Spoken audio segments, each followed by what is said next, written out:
Boa tarde, sejam bem-vindos a mais uma emissão do programa Saúde na Comunidade da UTAD TV. O tema desta emissão é a depressão. Connosco em estúdio temos a doutora Sandra Coelho, psicóloga clínica. Boa tarde, doutora Sandra, Olá, boa tarde. seja bem-vinda a este programa.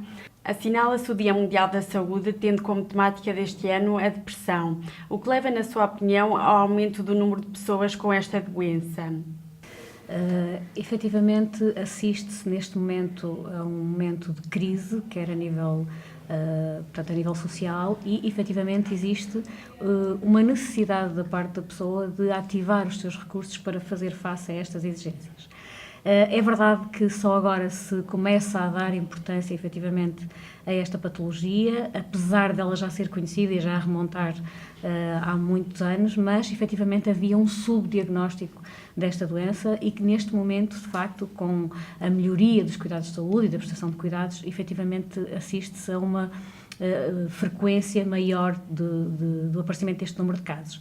Ao constatarmos o aparecimento do número de casos, temos que atender a 3 fatores que poderão estar subjacentes ao aparecimento do maior número de casos de depressão. Temos 3 fatores que estão subjacentes: o fator biológico ou fisiológico, temos o fator psicológico e o fator social. Eles não estão desligados um do outro, estão intimamente relacionados. Efetivamente, eu vou tentar explicar muito brevemente cada um deles para se perceber em que é que cada um está relacionado. Se nós temos e assistimos neste momento, efetivamente, a um período de crise social, e portanto é um fator efetivamente social, a pessoa está inserida no mercado de trabalho, está inserida num contexto social em que não pode ser desligado a reação que a pessoa vai ter a esta situação, e ao desencadear deste tipo de patologia, efetivamente assiste-se a uma maior exigência a nível laboral, instalou-se a cultura do medo, portanto efetivamente as pessoas têm medo de perder os seus empregos, que consequentemente depois terão também consequências a nível económico, não só para a própria pessoa, mas também ao nível do contexto familiar. E se já estamos a falar, e aqui entra a componente biológica e fisiológica, se já estamos a falar de uma pessoa que já tem uma predisposição para efetivamente reagir de forma mais depressiva, então estamos a aumentar a probabilidade para o aparecimento desta patologia. Mas não só, e portanto há muito a tendência para nós catalogarmos a pessoa como tendo uma maior predisposição. Predisposição todos nós temos, mas efetivamente não podemos desligar-nos do nosso percurso desenvolvimental. Se a pessoa já teve um percurso desenvolvimental marcado por situações traumáticas e com uma maior predisposição para deprimir, efetivamente vai ter então uma maior tendência também para agora estes efeitos mais estressores atuais, portanto mais atuais, vai ter uma maior predisposição para deprimir. No entanto, todas as pessoas podem reagir de forma depressiva. E, portanto, o aumento do número de casos deve-se efetivamente a isto, ou seja, assistimos neste momento a uma crise social marcada que obrigatoriamente vai interferir no bem-estar psicossocial da pessoa e que, não conseguindo reagir a essas adversidades, adoece. Existe alguma controvérsia relativamente à distinção entre tristeza e depressão? Podia-nos explicar as principais diferenças entre ambos? Exatamente. Como eu lhe dizia há pouco, e penso que esta é a grande questão de haver um número de casos subdiagnosticados, é precisamente por isso, ou seja, foi-se atribuindo a um estado de tristeza, quando muitas vezes a patologia já estava instalada e a pessoa já estava efetivamente num quadro depressivo. Na distinção da tristeza e da depressão, nós temos que ter em conta a intensidade e a frequência. Por norma, a tristeza é transitória, portanto, é uma reação transitória a uma situação mais adversa e que a pessoa, conseguindo lidar ou gerir com a situação, ultrapassa efetivamente esse estado de tristeza. No entanto, se não for transitória, se a intensidade dos sintomas comprometerem a vida da pessoa, então podemos estar perante um estado de patologia depressiva. Tristes todos nós ficamos numa ou outra situação e efetivamente ao longo do dia até podemos manifestar episódios de alguma tristeza, mas que efetivamente pode desaparecer, pode e deve. No caso da patologia depressiva, isto já não se verifica, ou seja, a pessoa manifesta sintomas e sinais que se prolongam no tempo e que de facto vão comprometendo as atividades de vida diária e impedem a pessoa de ter uma vida funcional.